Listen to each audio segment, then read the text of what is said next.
Partay, as in party pack. Yeah, that's right. Get this party started, y'all. There we go. Party pack.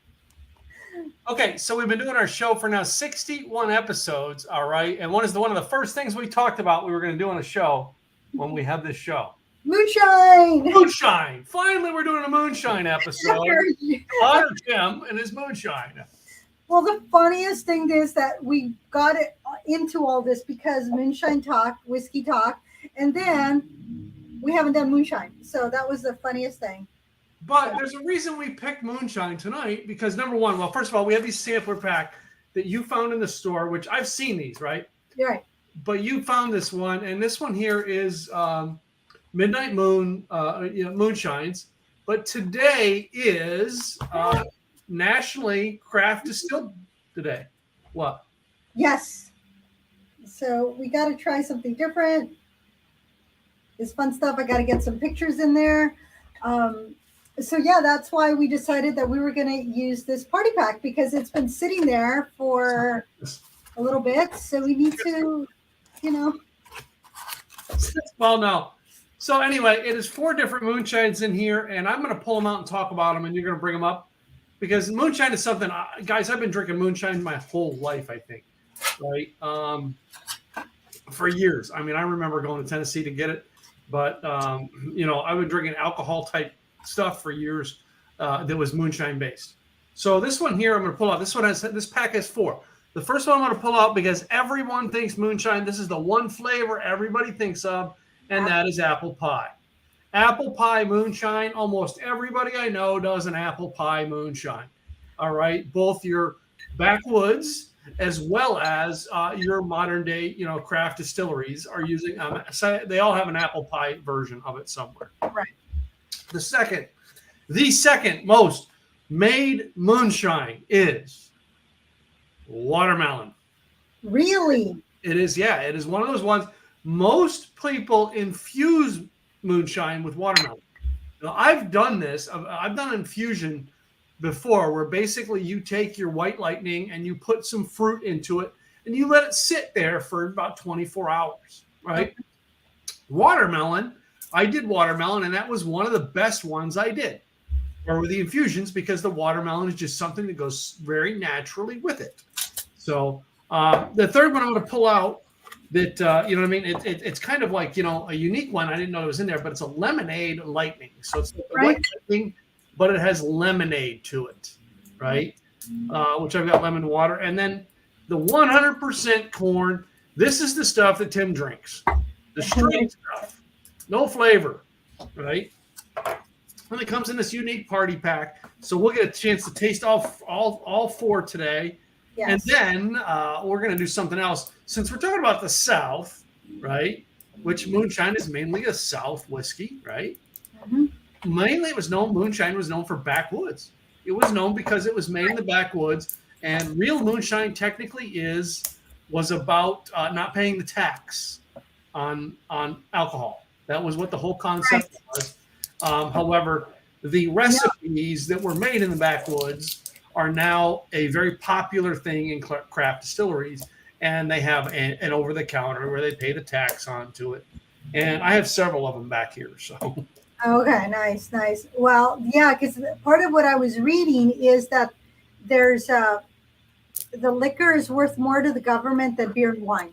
So there's a $2.14 per 750 milliliter bottle of 80 proof, whereas it's 21 cents for a bottle of wine, which is 14% or less in alcohol, or 5 cents for a can of beer. Yeah. So huge difference, in what is being paid or what is expected to be paid on a moonshine versus beer or wine. But yeah, your alcohols, like your whiskeys and stuff, or your gins, stuff like that, when they put in the distilled spirits, are going to be there's a lot more regulations to them than your beer or wine. Right. Right. So a lot of these guys have to go through a lot of hoops to be able to distribute it. Making it distributed amongst your friends, you might be able to get away with it, but it's not in the business world where you and I are. It's not it's not a sustainable business because you're avoiding the law. Right. And we don't, while I love that stuff, I'm not about avoiding the wall. Right. The other thing that we put on today for a recipe to go with, all right, now I know you added, but I made me up some fried chicken. I did too. So I did fried chicken, and I had bought one of those mini watermelons. Yep, So I cut up some watermelon. yep. And it's got apple pie. You got apple pie. You said apple pie, so you said apple pie a la mode. So I brought apple pie. I bought one at Sherry's, so my local Sherry's, which is a little local cafe, kind of like a Marie Callender's. And they had, because I went to not Albertsons, I went to Safeway, which is Albertsons. Yeah. And they didn't have any apple pie. I'm like, how do you not have apple pie? And so then I was like, duh, Sherry's. So I went to Sherry's. So this is only half of the slice that I warmed up. But what I realized is that I could have just made my own apple pie without having to worry about the pie by taking the Moonshine Moon or Midnight Moon apple, pouring it over ice. And guess what I have? I have an apple pie. But I did find this was and it was on sale, so that's why I got it. This is again going back to Talenti gelato, Madagascar vanilla bean. Yes. Since you said apple pie a la mode, I was like looking for something smaller, so I went with gelato. Another one I haven't tried, so this is like, okay, I will do this one. So it's a good combination. So that's why I have that. It was on the list. I promise it was on the list. I didn't just pull from here. It's me and my disassociation coming off weekends. Sometimes I forget little things we say we're going to do.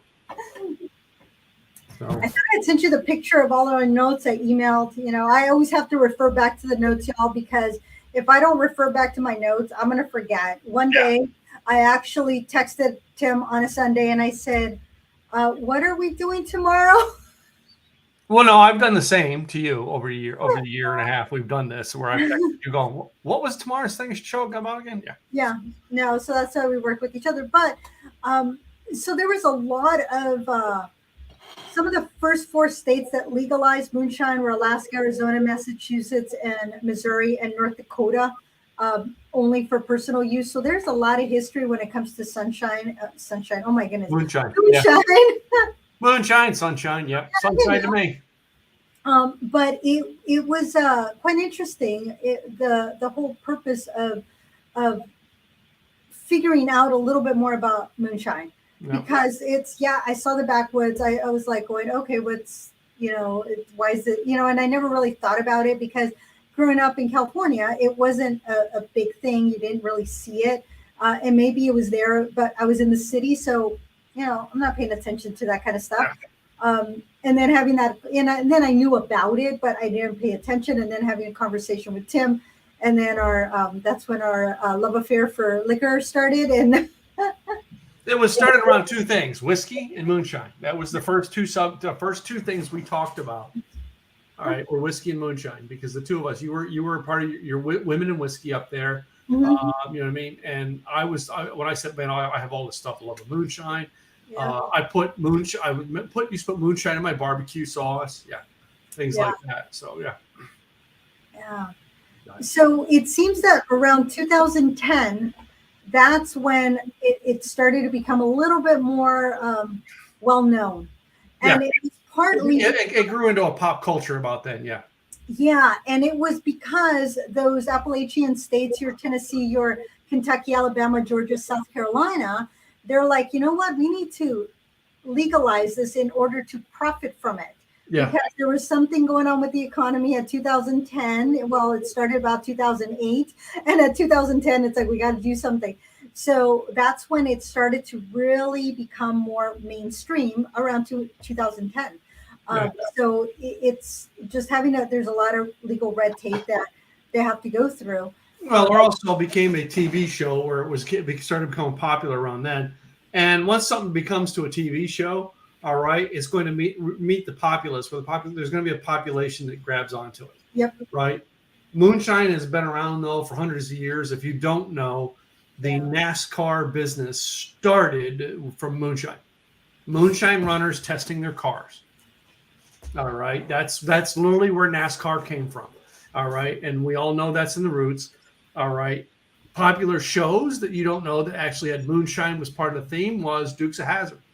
Really? Oh, I remember watching me some Dukes of Hazzard way back when. Uncle Jesse. All right. The reason the two cousins were on probation was because of moonshine. For hauling moonshine. And Uncle Jesse was always known cooking his recipe. All right.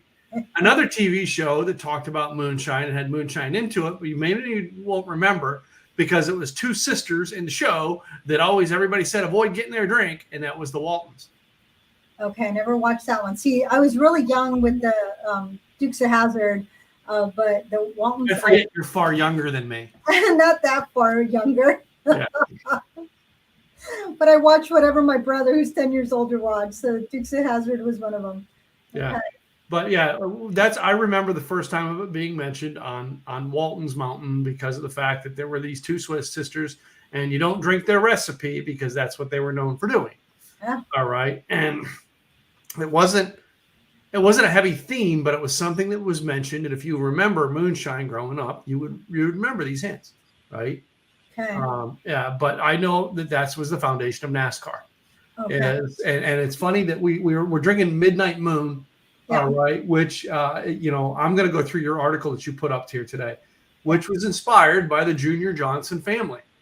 Junior Johnson was a very famous NASCAR racer who I watched a movie on his life one time, how he went from running to being a NASCAR driver. Yeah. Well, part of you can, I'll take over one of the sections there, which was amazing how he got into NASCAR. Yeah. So I mean, but yeah, he was, I do like it. You shared in this. All right, his does not have a harsh, heavy corn taste like a lot of people's do. All right, his illegal moonshine was not a harsh taste, which we'll taste when we taste the 100% corn today. All right, into it. Yeah. This is the one thing in here that it's then blended with ultra clean water that has been through a 5-step filtration process. Yeah. If you know moonshine, one of the greatest things to make moonshine and why it comes out of the Tennessee area or the North Carolina is the known for the frequency of fresh water, right? The other places that just like you think about Coors beer, you think about the Rocky Mountains, right? All right, that's your ice melting that makes that Coors beer taste so good. Well, it is the freshness of the water coming down, all right, so into the Carolinas and Virginia area and Tennessee. That being said, I have touring all over the country. I can't understand why Oregon and Northern California does not have good freaking moonshine. Because I have seen the quality of water coming out of Oregon and Northern California, and that's some good water. So we have the Coca-Cola plant here in Wilsonville, just across the I always want to say across the river, but across the freeway. We do have the Willamette River that runs here. Yeah. So they pull the water from the Willamette to use. So we have really good water here, and sometimes when it gets too hot, that's when we start having problems and some growth on the Columbia or the Willamette on the northern part of it. But for the most part, I mean, there's a lot of vegetation that keeps it clean. So there's even though it's not like traditional pollutants, it's more natural pollutants, if you will. So they don't want you to in the water because it's not good for human skin. We're going to get allergies. We're going to get infections, from bacteria, things of that nature, tummy issues. But it's all coming from the natural bodies of water, not because we're infiltrating it with oils or other chemicals. So that calls for some good water up here. You can drink out of the faucet, no problem. I know. Well, it's always got good water, man. Good water is usually they don't realize how good water is the foundation for a good moonshine or a good whiskey. All right. And that filtration, all right, as well as starting from a good source and then running a filtration process onto it will make huge differences in the taste. So that's why with good water and then having it, that 5-step filtration process, you're going to get at least where I'm hoping for. As you can tell, they're all closed. They haven't been opened yet. some subtle sweetness from the corn, and it's going to be just very smooth. Yeah.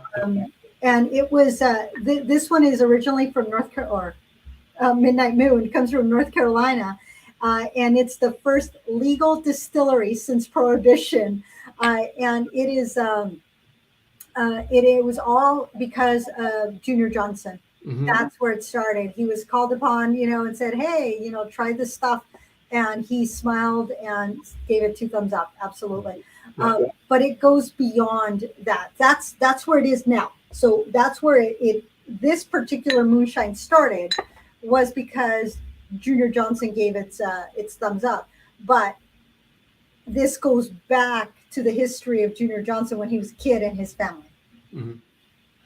So I'll let you go on to this next part with it. Go ahead. So it was back in 1791. His ancestors were the ones that were making moonshine way back when. So it was 150 years later that his family, Junior Johnson's family, his immediate family, maintained it alive. They wanted to continue doing what had been done for many years prior. And so he, back at the day when this was going on, moonshine wasn't exactly legal, and making it wasn't a good thing. So the father and the family, and they were all into making moonshine and running it. Well, they all got in trouble. The only one that was never busted was their mother. But the rest of the family did. Well, when Junior was 14 was when he learned how to drive stick shift, and they had him doing the running around. Well, he got that spirit of racing, and so, which was great for the family because he can get around, and guess what? Cops couldn't keep up, so the cops were in the rearview mirror. So that's where his skills, his driving, his spirit and his skills. So it was two things. It was spirit and skill that got him into really racing and, helping the family. And so that's when he got involved later on, because he was trying to outrun the police. So then later on, he crossed over into NASCAR. So yeah, because it was the natural progression to do that. But finally, during the beginning of his career, he did get arrested, and he served 11 months out of the 2-year sentence that he got. Well, once he served his 11 months, he went back to racing, and then he won 50 races during his career. So that was a lot of races. And then it wasn't until Ronald Reagan was president that he gave him a pardon, and it restored his civil rights and reinforced his legacy as the last American hero. Yeah. So his bootlegging driving skills built that knowledge, and became one of the godfathers of NASCAR. And he is one of the most successful drivers in racing history with NASCAR. And he was introduced into the 2010 inaugural class of the NASCAR Hall of Fame. Mm-hmm. And then he passed away in 2019. Yes. So there's history behind some of the stuff that we find out there, and finding that history and connecting it to other things is pretty exciting and pretty fun. And it just goes, oh my goodness, we have some good stuff. So that's where all this came from, but when I got it originally, I did not know the history. It was just, I like the pack, and I know that Tim likes moonshine. So I said, hey, you know what? This is probably something he's never had before. Had you had Midnight Moonshine before? I have. I've had the regular. I've not had any of the flavors that we're going to taste today, but I have had the original corn, because I try original corn of everybody's. Right. And that's what's going to give you the baseline. If that's good, the rest of the stuff, hey. Yeah, the rest is good. Yeah. So it's Piedmont Distillers, Inc., Madison, North Carolina. Yep. Oh. That's where they're from. And there was some recipes that I found that I went, ooh. Yeah, I think we're going to put the recipes this week. We'll put them on the Facebook page.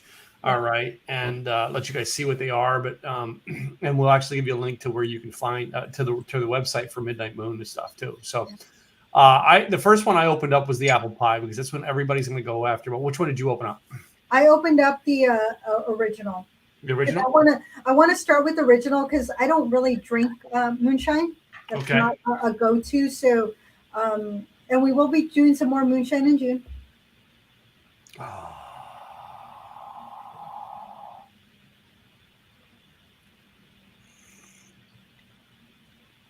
It does have that little bit of sweetness in there. Ooh. Ooh, I feel like going down. That warmth. That warmth. I like that. If you're not familiar with it, when you first take your first taste, you can get the feeling of like a rubbing alcohol. Okay. All right, because that's your first burn that goes down. Once you get past that burn and taste it again, now you get into like that's why I can always taste the sweeteners and a moonshine because I'm used to the taste now. But that first time you taste it, you're like, well, this is just like rubbing alcohol. No, it's not. It is far from it. Yeah. Oh, but I definitely felt that warmth going It's down. a burn going down the first time. Well, it was a smooth warmth. It wasn't like a burn, like a burn. I've had it where you take something and it's like going and it's just going down and burning as it goes. This one was kind of a nice, smooth going down. Got to the belly and it's like going, ew, warm. So nice and warm. So yeah, but got that. You did get that initial But first. take a swig of it, swirl it around in your mouth for a bit. Let the flavors hit all your spots on your tongue. Ooh, I tasted some lemon in there. Yeah. When you let the flavor hit all the spots on your tongue and then swallow it, it's like a butter rolling down your throat. Tell me if you get that. I got, excuse me, what I tasted when it went a little bit farther back is I tasted like citrusy lemon. That's the flavor that I got back Yeah. here. But it was more in the back, towards the back of the tongue and the throat, not so much in the front. Yeah. But did get that sweetness in there, and it's like I'm going, okay, I can sip on this. So we're gonna have some fried chicken with it.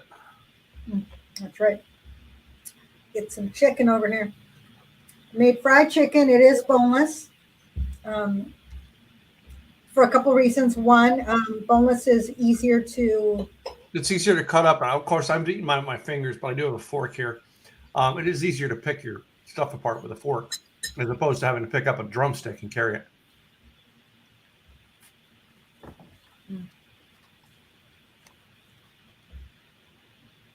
Do you marinate your chicken before you? When I do these, so I do my fried chicken one of 3 different ways. Oh, it makes that fried chicken so good. One of 3 different ways. First of all, every one of them I batter with flour, regular flour. I beat up an egg, so I wash it in egg, and then I put it into the flour. My flour, I have salt, pepper, chili pepper, smoked paprika. Sometimes I'll put some cumin in it, but not a lot of the times. All right, I've got oregano, basil, celery seed, garlic salt, and onion salt. Oh wow, nice. Yeah, I mean, I put a lot of stuff in there. All right, and I kind of use that. Like if I could put some of the Italian mix in there, but then accent it with a little bit of chili and a little bit of your smoked paprika. All right, and then basically I stir that into the flour, and I'll take mine and I'll put it into the egg wash flour. Set it on do all of them. Set them on a plate. Then I'll pour the remainder of the egg wash over them on that plate. Okay. And then redip them again. Okay. And then I will fry them. And I have fried in coconut oil. I have fried in vegetable oil. And I have fried in olive oil. Okay. Which one do you like? Olive oil is going to give you a more richer taste. Okay. Actually, the coconut oil, when I tried it, it wasn't a bad thing for me. And I actually liked it because of the fact it was lighter. All right. It's less weight when you eat it. Okay. You understand what I mean? But the flavor is not full. Olive oil is going to give you the fullest flavor, but it also is the heaviest. Right. If you're to fry it in. I really don't like doing it in a vegetable oil. I just don't. Yeah. So what I did this time was that I mixed all my I made my little seasoning in a little cup like that, and I put and I'll probably miss something, but I did put paprika, oregano, a little bit of salt, not much salt, but just a little bit. pepper, garlic, and powdered garlic, and I think that a little bit of chili powder, not too much. And so then I mixed a cup of milk with a tablespoon of 1 or 2 tablespoons of vinegar to turn it into a buttermilk. Oh, wow. And then I added the part of the seasoning, not all the seasoning, but part of the seasoning into this mix. And then I threw the chicken in there and just kind of massaged it and then flipped it a few times and then let it marinate for 6 hours or so. Yeah. I left it in there and I went to do my thing and then I came back. So once I came back, I drained the marinade into a bowl. I had flour and I added the majority of the mixture that I had left, the seasoning, into the flour. And so, and then what I wanted to do was have a little bit more crisp. So I did the panko seasoning or the panko. Oh, yeah. Yeah. I don't do the crumbs on mine. Yeah. But yeah. So then what I did is that I got the chicken, I put it into the flour, I put it back into the mix, and then I topped it off with the panko and then set everything aside. Okay. And then I fried it. And then what I didn't do, but I did have extra seasoning, was you pour more of the seasoning on top to just give it a little bit of flavor. Okay. So, and it came out pretty good. That was I'm like, oh my goodness, the last time I made chicken, it wasn't boneless and it just took forever. And then it's like, is it cooked? Is it not cooked? And it just took that much longer. And it was like, it seemed like I had oil everywhere. This time it was a lot easier. And then as I was pulling them out, I had a cookie tray with a rack, and I was putting that on the chicken on that cookie rack and then tenting it and put it in the oven for 225 to keep it warm. Okay. While I did the rest of it. So yeah, I did mine because I had a 5 o'clock. So I had a 5 o'clock call. So at 4 o'clock I started it. By the time I put it in the pan, no, I don't heat the oil and cook it in the oil. No, I put a little bit of oil in the pan and then cook it in the pan so the oil's soaking into it. It's not dumped in the oil. Okay. I got them to where they were browned, like almost browned and cooked. Okay. And I shut the pan off. And I left it with the lid on to it so it's still enveloped in the heat. And I left it for an hour when I went into my call. And then at 6 o'clock, like 6:10, I went and turned the heat back on and I cook it on one side for 5 minutes. I flip it to the other side for 5 minutes. So now I'm dealing with, like, I'm still soaking up that oil that's left in the pan and cooking it in that last 30 minutes because I wanted to do the timing of the show and have it come in right for the show and not just have to microwave something I cooked 3 hours ago. Right. Oh, yum. I like that. Yeah. So one of the things that you can do with this moonshine is that you can make a Moons and Stars watermelon martini. So you take one of these guys and you mix it with lime juice, simple syrup, a little bit of salt, 3 cubes of watermelon. You can also put some barbecue bitters. I wouldn't do that. Muddle everything, add ice, and shake into a cocktail glass and garnish with the watermelon. So you can make a martini out of this, a watermelon martini, which I think sounds very refreshing for summer. I don't know if I would do, well, I might try once replacing vodka and making a regular martini out of it. Why not? Why not try it sometime? I've never tried it, but make a nice little dirty martini or see if I like it. I've never tried it.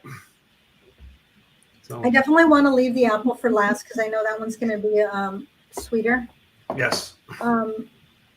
Which one do I do next? This could be your apple pie. You just pour this over ice. If you only knew how sweet and cinnamony it was. Really? Okay. Yeah, it is a very cinnamony apple pie, sweet taste. Okay.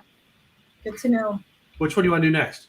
Lemonade. All right. So the lemonade. This one, I'm going to try it straight, but then I'm going to put it into a glass. I'm going to make a little bit of lemonade with it. But yeah, first, I want to try it by itself. Midnight Moon Lemon Ice. So all you do is you add a sugar rim on your glass.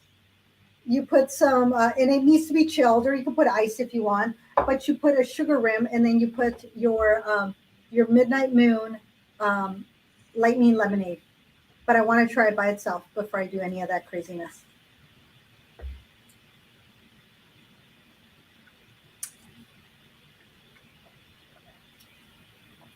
Oh, yum.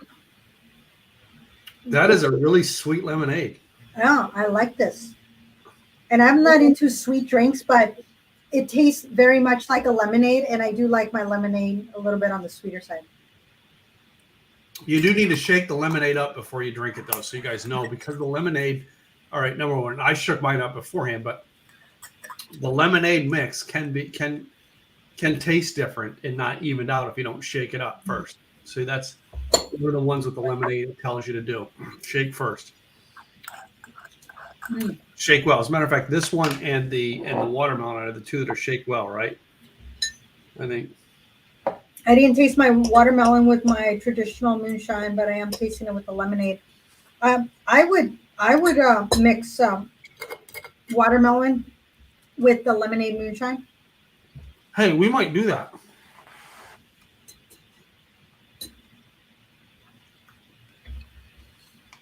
Mm-hmm.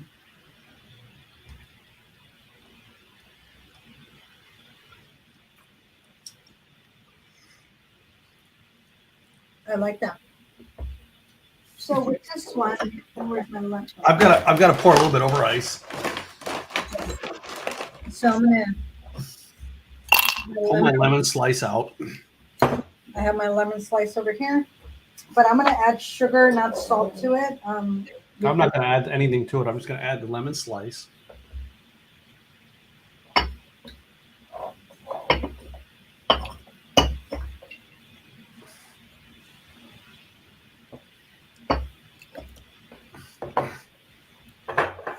I have an extra knife here, so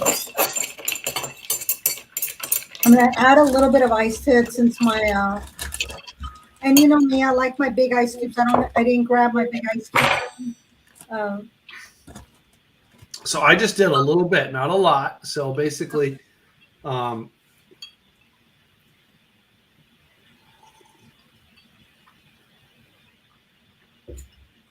so I added a sugar rim. So I put lemon on the rim, and then I added the sugar. This is a natural coarse sugar. It's almost like a raw sugar. yeah. And then I added the little piece that I used for the rim in there, and did the little squeezing of it. Added a couple of ice cubes, and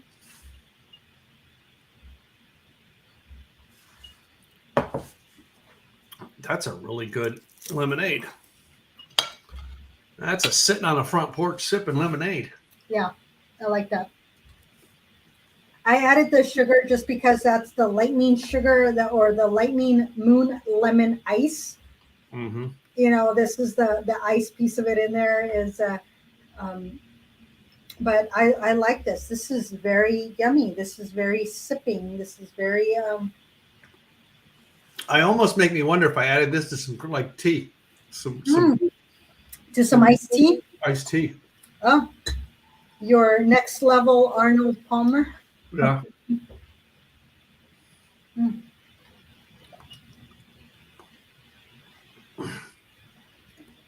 This definitely also goes well with the watermelon. Yeah. Mm.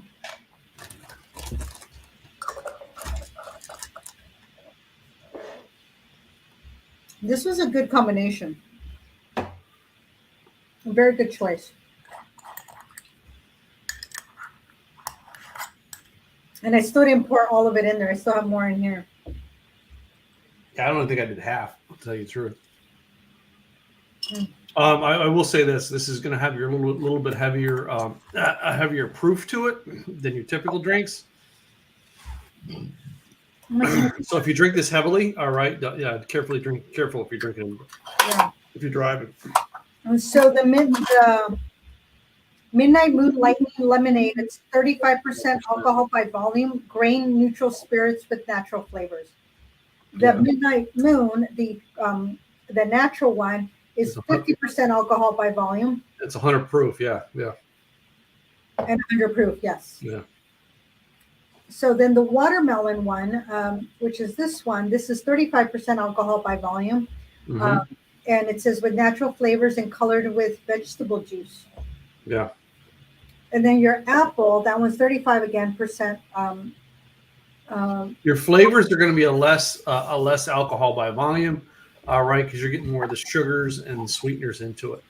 It's your standard making it, and I have one back here that's I think I have two of them that are 103. So yeah, proof. So this was I can't be mad at that one. That's pretty good. Now let me see if let me take a look see to see if I had any other things you can do with the lemonade.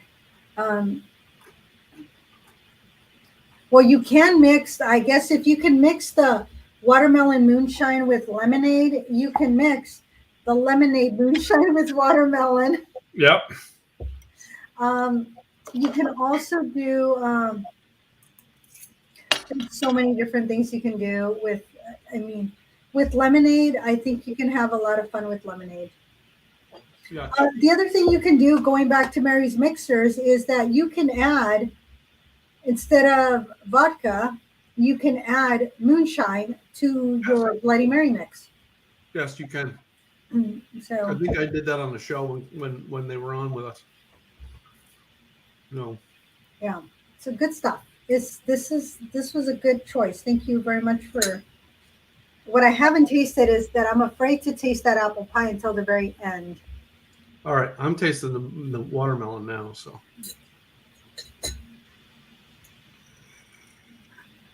I just have to shake. And I love that pink color. I mean, it's just a very light pink color that you have.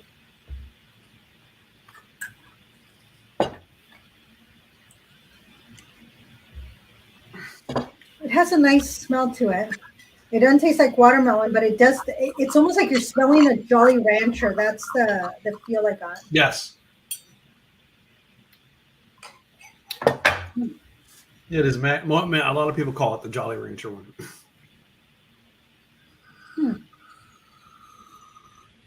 It is sweeter than I anticipated. So let's go with chicken. See how that goes.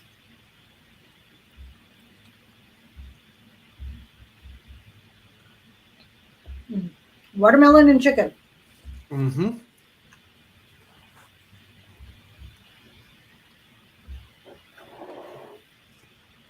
I'm gonna look this up real quick. Oh, yeah. Ooh. This one definitely, I had more of a flavor with the chicken with the other two did not do that. The watermelon one totally enhanced the flavors of my fried chicken. It was like, boom. It's like, ooh, I taste that. So while we're tasting watermelon moonshine, I guess we could give a shout out to Lainey Wilson, who wrote the country song "Watermelon Moonshine." Yes. Because I love Lainey, she's awesome. So, have you know who Lainey Wilson is? I've heard of her. It's been a while. I'm not a. She's she's really hitting it big time this year because she was on the TV show Yellowstone this year and everything. So. Mm. Once they moved Yellowstone to Paramount, I stopped watching. So I have a lot of catching up to do on season 2 of Yellowstone. Did the binge watching on season 1. And then it's like, no more? What do you mean no more Yellowstone? You have to wait. And then it came out on Paramount and it's like, oh. I don't know if I'm ready to pay for Paramount. So I have Paramount Plus and it's not on Paramount Plus. What? How can it be on Paramount and not Paramount Plus? Because it's still the deal is still linked somewhat with NBC. So it's on NBC's shows. Anyway, you mean I could have been watching it on NBC? It might be on NBC's app if you have it. Well, I don't pay for the NBC app. I just watch NBC on regular television. I'm getting more and more. I'm getting apps and just watching stuff on the apps, so I don't have to watch commercials anymore. Well, when it was on, was it HBO Max? It might have been. It would tell you a commercial would come on, but you would know exactly how long the commercials were. 30 seconds, a minute and a half, whatever it was, you knew exactly. Mm-hmm. So you knew if you had time to go, do whatever. It's not like, oh, am I missing it? No, you have 2 minutes. Okay, Mm-hmm. I got 2 minutes. I can go run out and whatever and then come back. Well, so that was the nice thing is even though there were commercials, you could, unless you were watching it after the fact and then you could skip through, but while you were watching it live, then at least you knew how long the commercial was. okay, for the record, Mm-hmm. the lemonade and moonshine together is pretty darn good.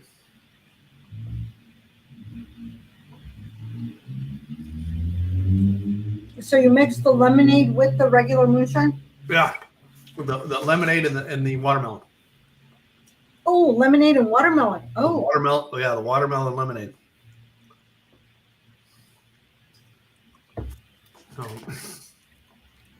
Just saying, it's a pretty good combination. Well, I poured it into my little glass here that I already had. That's very refreshing. Mm-hmm. Definitely sit outside on the porch and hang out on a hot day. The next thing I'm going to do is, because I usually like my lemonade a little more thinned out, is I'm going to water it a little. The ice should have watered it, but I'm going to water it a little bit more and taste it again.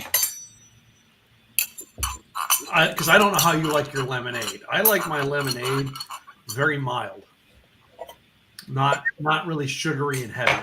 You know what I mean? I do like it sweet, but I don't like it overly sweet. Like, I tried to drink a sweet iced tea again because when I was in Texas, living out there for 4 years, that's all I had was sweet iced tea, and I loved it. But about 4 months ago, I tried to have a sweet iced tea, and it was way too sweet. Yeah. And these last couple of times I've been drinking, well, actually, I've been on an iced tea kick over the last couple of months. I don't add sugar. Yeah. So I've been drinking iced tea without sugar. And I've always been the one that adds like a sweet and low type because regular sugar doesn't dissolve, sweet and low does. Yeah. But I've been having it without. So our taste buds change as we age, if you will. Yeah. So yeah, like in the summertime, I drink a green tea, lemonade, and I make the green tea and I make lemonade mix, right? But I like to water it down, so it's not heavy. If I'm drinking water and lemons, all right, like lemonade. If I'm drinking lemonade by itself, number one, I'm drinking a super watered down lemonade. Okay. So I mean, it's like water that just has extra lemon flavor.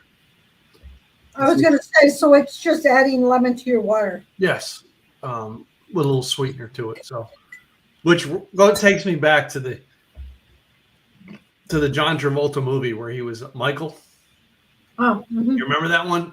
And the two are arguing over how to eat a lemon. Two of the people are out, and Michael takes lemons and he squeezes them into a glass, takes the sugar and pours it in like this, stirs it up, and he goes, "And that's how you eat a lemon."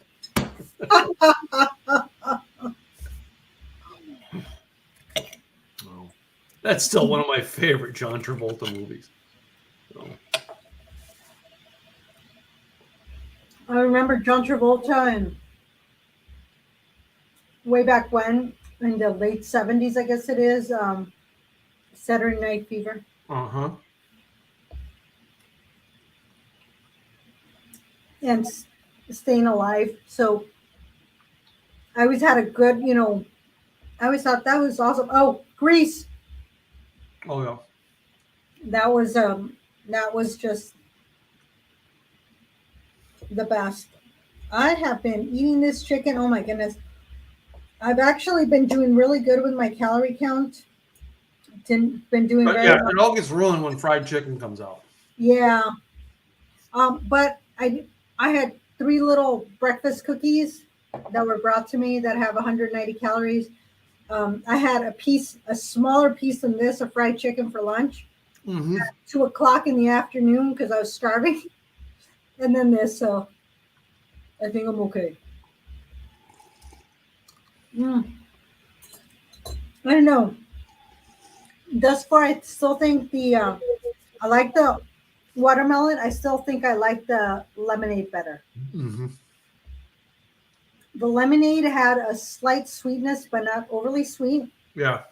And it just Your watermelon still goes into that Jolly Rancher candy where it's got the sweetness. Yeah, all into that was the thing. Is like that's what I smelled. It was like going, "What am I smelling?" And all I could smell is Jolly But Rancher. again, Mine- one of the reasons why I like the original moonshines. The original moonshine is not a heavily sugared drink. It's all these flavored moonshines that everybody drinks that are sugar laden. So the nice thing about a traditional is that you can add whatever you want to this. Yes. You can It's like making a drink with vodka. The difference is it's going to be sweeter in taste than vodka because it's made with mostly corn, whereas your vodkas, you know what I mean? Your corn and your vodkas are not as sweet if you're doing a corn vodka, all right, or a potato vodka. Right. So with this, you can get your mint leaves. I actually have, and I might still make it. I haven't decided yet, but I was given apple mint. Oh, yeah. Oh my goodness. It's like absolutely beautiful smelling mint. So, oh my goodness. So I have apple mint that I can mash down with my a little bit of lime juice. I can add a little bit of sugar or simple syrup if I want to.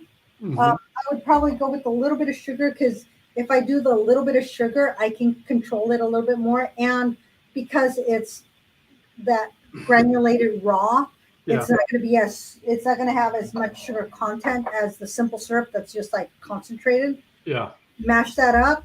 You add your corn traditional, and then you pour it into a glass with ice, and this is going to be refreshing.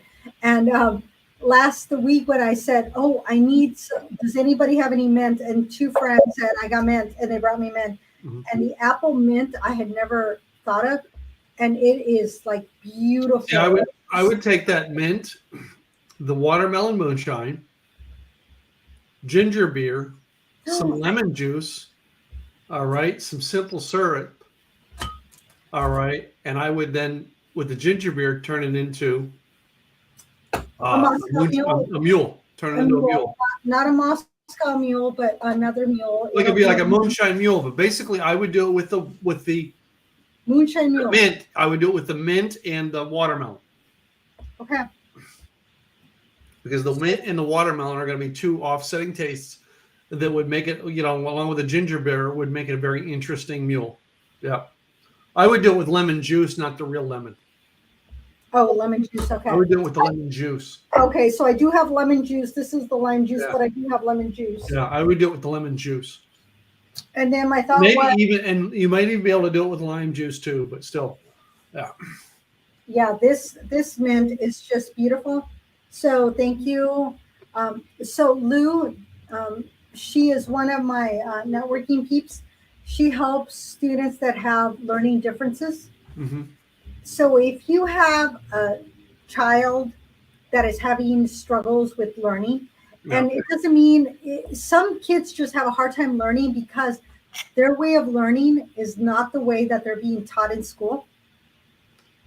And so she finds out what is their style of learning and then helps them figure out what is their style, helps them figure out that once they know how to learn, then everything else is easy. Yeah. Because they then transfer the information that's being given to them into their style, and then they just pick it up. Mm-hmm. Because some of these kids are very smart. The problem is they're being taught a very specific way that the school systems are teaching, and they don't know any different. Parents don't know any different. And then Dr. Lou, she's amazing, will help them figure that out. So thank you. So that's my shout out. I'm doing an early shout out. That's a good shout out. Yeah. All right, we've got 10 minutes left in the broadcast, so we got to go to our last one. Apple. Okay. Because there's 2 ways we got to try this. This is going to have to go over ice on part of this. This, I can smell the apple. I smell the apple. I smell cinnamon.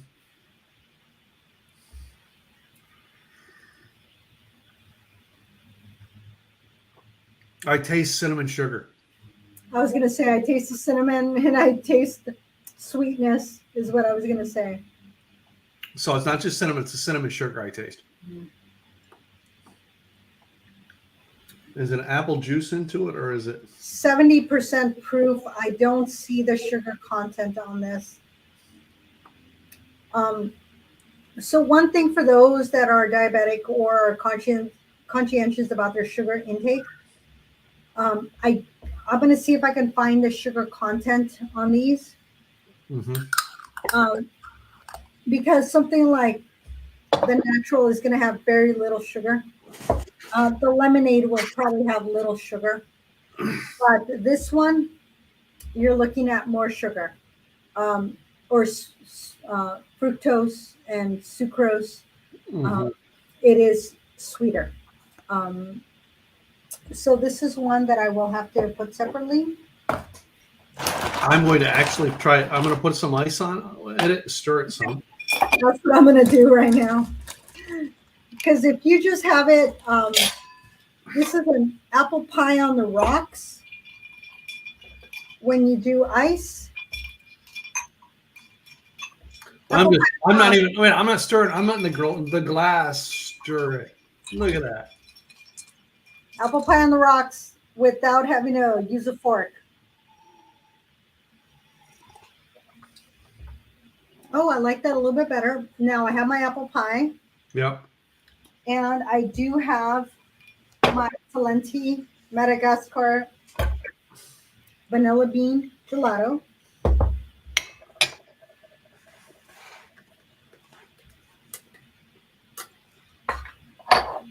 Which I got today, this afternoon, when I went to Safeway, and I was like looking for apple pie, and they had no. What do you mean you have no apple pie? They said the pies we have are right there, and I'm like, okay, well, apple pie is not one of them. Okay. Ooh, I think it's been sitting out here a little too long. It's softer than I anticipated it to be, but here we are. This needs to go back in the freezer. I should put it in with my ice. Close, close, close. In with the ice. All right, so in case you didn't know, it is best to eat ice cream with a fork because when you pick up ice cream in a fork, yeah, you get less metal taste than if you use a spoon. Didn't know that. Okay. My apple pie was warm at one point, but it's cooled off by now. Well, 50 minutes into the broadcast, I don't think it stayed warm that long. And my ice cream, I should have stuck it in the ice.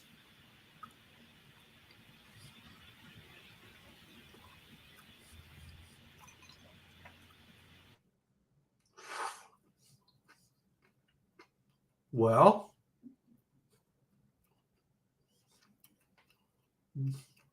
did we freeze or did we lose me? Okay,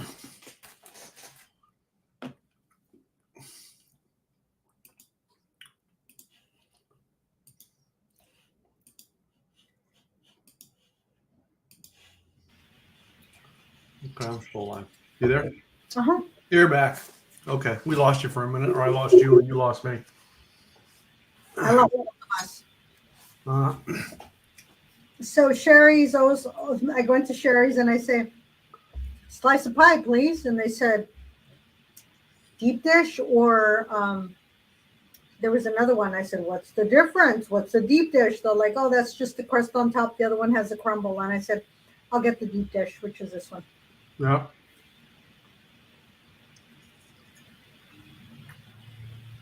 What I almost went to Oswego Grill, they bake their apples and then they put a crumble on top and they serve it with ice cream. Wow. But I figured they would have had to separate the ice cream and it was to go. It would have been a pain. So I said, you know what? I'll just go to Sherry's. And that is very yummy. Okay, I'm gonna have that apple pie with a piece of my last 2 bites of chicken. I still have one full piece left.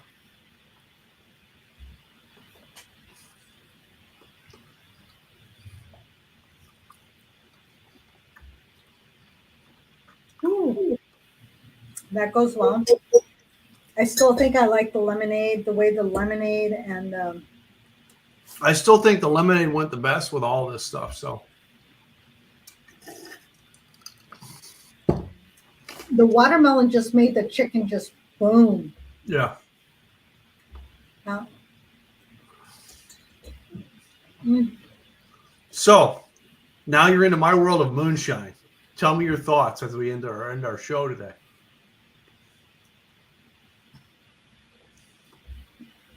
I'm impressed. Midnight Moon, I got to give you kudos. Uh-huh. I didn't know what to expect. When I got that pack for Tim, I got it for myself too. Because I thought, oh, this will be a fun one to do. I didn't have super duper great expectations because I was like going, oh, I don't know. It's flavored moonshine. Am I going to like it? Yeah. I really think we should do more. We should find more sample packs in the stores and try them. Yeah. I think because it's usually it's a random thing of drinks that we get to taste. Yeah, and that's the beauty of samples. You get to try something you hadn't tried before. You get to see, do I like it? Do I not like it? You know what? Yeah, I like it. What did I like best? Lemonade. Yeah. Before you spend $60 on a bottle of peanut butter whiskey and only drink it twice in six months. Get the small ones, taste them. If they're doing a tasting at the liquor store or wherever you can taste them. This weekend, I was at the Rosé Festival and got to taste multiple rosés from this area. 2 of them I could not drink. Wow. I was like, oh, thank you. And I had to dump them out. That was a waste of my drink ticket because I could have had something I liked. But when I go to those things, well, except for when you're buying tickets to do tastings, still, that's the whole purpose behind it is tasting to find out what you like. Right. We went through, we had to stop by, I think it was Saturday, maybe it was Sunday. We stopped by Kroger on the way back home from getting a run out. And there was a lady doing wine tastings. And she was doing what was it? A Tempranillo. And she was doing and I forget where that was from, but she was doing also a cab. Okay. They were both $11 a bottle. So we're buying a bottle. We bought the cab, and it was Saturday because we had Sunday night. We had Mom had something else planned for Saturday night, so we had the wine set up for it. We figured the cab would go with what we were having. Okay. Instead, we said, well, I guess we're having the cab with our hot dogs on Sunday. And believe it or not, the cab went very well with hot dogs over the fire pit. Nice. Let's see if I have I don't. I thought I had it around here. I thought I threw it down here. But, when you go somewhere and you do a tasting, take notes. What did you like? What were the notes? Because you are not going to remember. And the beauty of it is that I was able to take notes of those different wines, and they were all, for the most part, the majority of them were dry. Yeah. But there were certain notes in there that I liked. Yeah. And then there was a couple of them that were on the sweeter side. And so I made note of those, which ones were the sweeter ones that my friend Sylvia loved. And so then that allows me to think, okay, where do I want to go back and try their other wines? Because if I can like a rosé, I'm probably going to like their other wines because I'm not a huge rosé fan. And a lot of these rosés were rosé of Pinot Noir. Wow. So they were from the Pinot Noir, which was great. So I like rosés in sparkling. I would rather have a sparkling rosé than any other rosé. Rosé is just outside of sparkling; doesn't taste good to me. Yeah. That's my taste buds too. So, all right. So, so lemonade's your favorite then? Lemonade, yes. Okay. So I finally brought you into my world. At last, it took After a year and a half of the broadcast. I know. My world. Man. And we're going to continue doing it in June. Expect another Moonshine Day. Yep. So we are doing a podcast next week. Even though it's Memorial Day, we are still going to do one. All right. We will have a fun podcast, being the fact that it's an Americano. All right. And it's a day where most of us celebrate. We're going to talk about the true meaning of Memorial Day next weekend when we do it, as well as have a couple drinks in honor of those people. That's right. So make sure you have a hot dog or a burger with you, some fries, some tots, some onion rings, and a beer. And a beer. So anyway, tell them about your business. All right. This show is brought to us every week to you guys every week from our businesses. We help sponsor this to make this show possible. So let's start off with you, since you're the lady. Tell us about your business. Hi, y'all. Gladys Boutwell, Insurance by Design. I help small employers with their employee benefits. I help them attract and retain quality staff, and I do that through employee benefits. If you go to insurancedesignpros.com, on the upper left, you will see a little icon where you can get the white paper on 101 employee benefits for all budgets. If you do that, guess what? When my book comes out over the next few months on 101 employee benefits for all budgets, you will get a copy. And you can reach me out. Doesn't matter what part of the country you're in. Guess what? I will help you, and I will connect you with a broker in your state if I am not licensed. This is my co-host, Tim. Hey guys, Tim Gillette, and I actually have a company called Simple Easy Websites. That's right, Simple Easy Websites. We get your website up and running in 7 days, so it's going and connecting to your customers, and you can start making money with it fast. Screw this waiting around all the time. We want to make it simple and easy process for you. All right. And guys, this show is brought to you every week. All right. By the two of us, we thank you so much for when you do need our services that you give us a call. All right. Either one of us and ring us up when you do need it. But if you haven't by now, please subscribe to our podcast. We're on Apple, Spotify, iHeartRadio. We're on YouTube, Facebook. All right. Please go subscribe and like our broadcast and stuff we put over there. We'd appreciate it if you did. And tell your friends. Yep. If you like or learn something, like us, follow us, tell your friends. Yep. So we will see you guys next week. Have a great week and like the way you drink.